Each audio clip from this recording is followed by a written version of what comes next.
My name is John Robert Rigby. I'm over 70 now.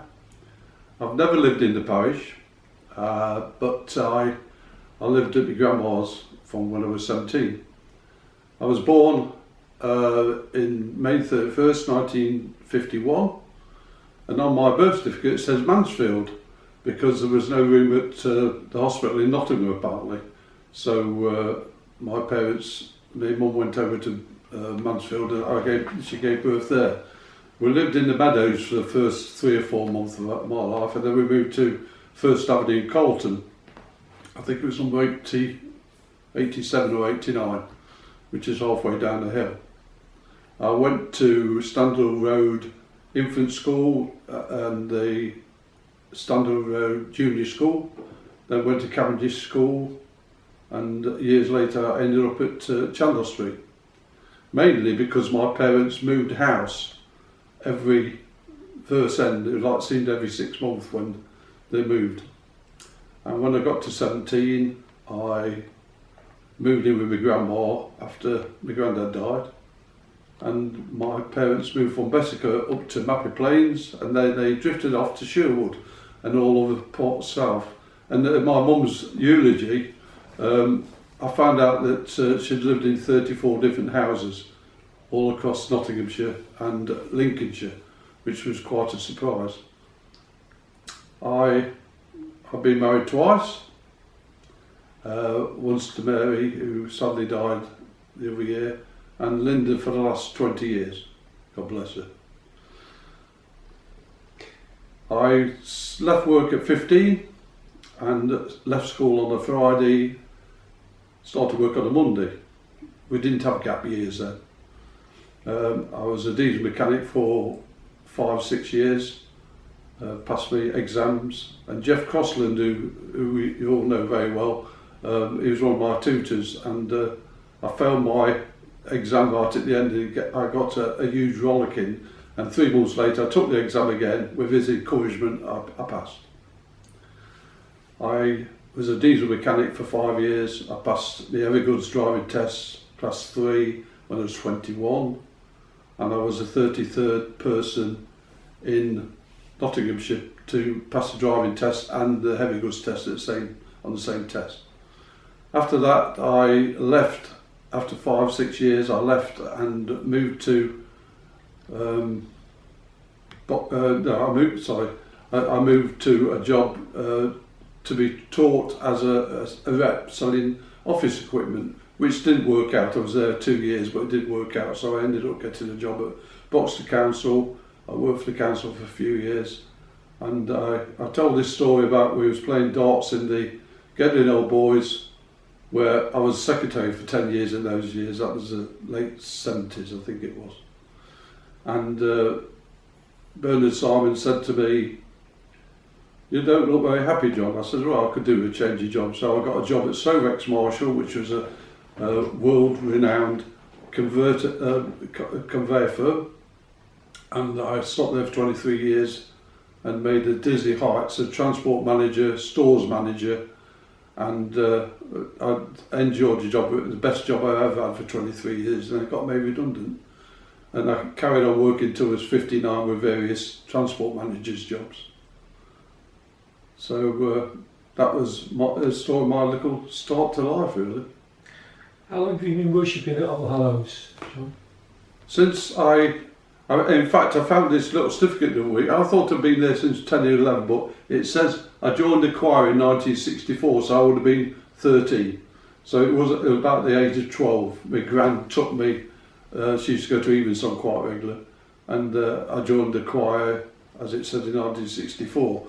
But in those days, you didn't just walk into the choir, you had to sit on the front seat with your cassock on, and after 3 or 4 months or 6 months, or whatever the period was, you was given the surplus and you could join the choir. I was in there for quite a few years until my voice broke when I was 15 and 16, and then I met this young lady who came down for the tower one day, and I took her to Ritz, to the Ritz cinema, and I started bell ringing. I've been there ever since. I was appointed tower captain in 1972, and I still hold that position now. That's 50 odd years later. Do you have any particular strong memories of events at the church during the time you've been worshipping there?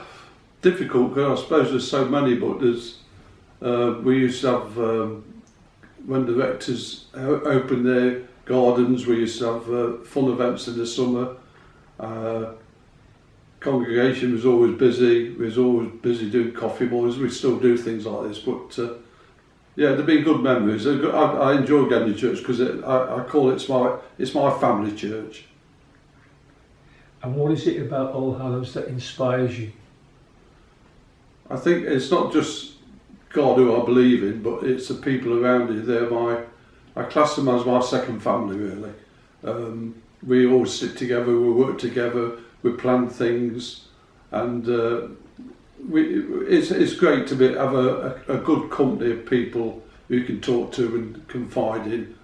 And being church warden now for the second time, I've got a lot of responsibility with not having a rector for the last 3 years. Have you noticed any changes in the village as such, in Gedling village?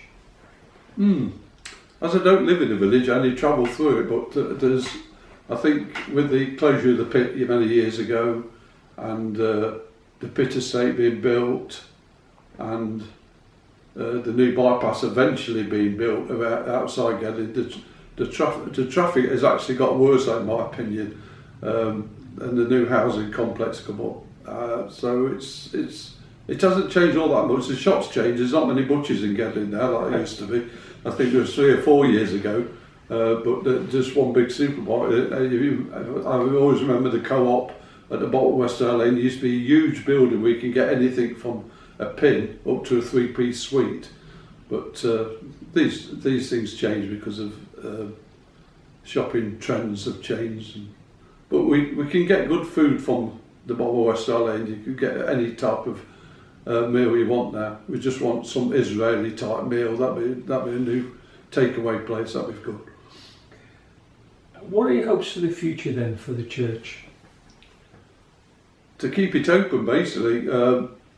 There's always financial moments where we need to find the money to pay for the parish share, which is getting more and more difficult because the congregation get older. They don't have the money they used to have. I know years ago, if we want something at church, there was a group of people who could give us the money to move on. But that's not happening at the moment because we're getting older and the money's not always there. And I would like to see more youngsters coming to church to try and move forward into the future. But without a rector, I'm sure a new rector will come along soon and we can promote youngsters coming into church. The Messy Church is doing wonders, but it's not, in my opinion, it's not a Sunday church, and church is for Sunday for me. You mentioned some of your duties there. I know you've got other duties which you've not mentioned so far. So what are they? As I say, I've been ringing since we were 15, 16. I sing in the church choir. I enjoy singing. I really enjoy singing, and we've got a lovely choir master and organist who Steve's encouraging everybody. We've got Chris who's very helpful as well, who sings tenor. I also like singing with Besson Wells Choir. I've been singing with about 7 or 8 years now, and we rehearse on a Tuesday, which is good, and that keeps a group of men in our 70s and 80s, some of them. It's good. It's good that we all keep together. It's another friendly thing I've got. The church activities, I keep busy. Being church warden, as I said before, it can be a full-time job at the moment. I'm always arranging things with Dorothy, and I chair the PCC meetings, and I'm actually doing services. Me and Margaret Hickin are doing services at the moment every Sunday, and even song I enjoy doing, we're singing psalms, and I talk about the psalms as well. So that's given me something to focus on for for the services ahead of the following weeks. Okay, John, also, what about your work in the ministry and pastoral work? Me and Margaret Aiken are doing pastoral care work. We visiting care homes. Been doing that for quite a while now, but in COVID we couldn't go around the care homes because we were closed, because we couldn't visit, well, we couldn't even see our own families during the COVID time. So we actually recorded services at home. Margaret did them at her place, and then I did them at home, and Steve put them all together. And you can find them on YouTube if you want to see them. They're very interesting, quite funny, some of them. But I enjoyed doing it. It was lovely meeting up with the people in the care homes. I got to know quite a few people, and I love doing it. I won't bore you to death about the conversation we had with her, but I remember the first one I had with a lady. She sort of said, "My name's John Rigby, and how are you?" And she didn't want to talk to me. She said, "No, nothing, I'm not going to tell you anything about my life." Then within 10 minutes, she's dropped her guard, and she's telling me all the stories, and they're quite amazing. And I enjoy doing the pastoral care. I still do it, I like doing it. But me and Margaret are struggling at the moment because even the care homes are now open after COVID. They're still getting diseases and infections. They have to shut down for 2 or 3 weeks. So it's still concerned that COVID is still floating around, and we know quite a few. But I enjoy doing that work. And I love meeting people and talking to people anyway. I mean, it's sort of chatty like person, as you can tell. John, clearly it's a life fulfilled within the church, and thanks for your time this afternoon. Thank you. It's a pleasure. Thank you.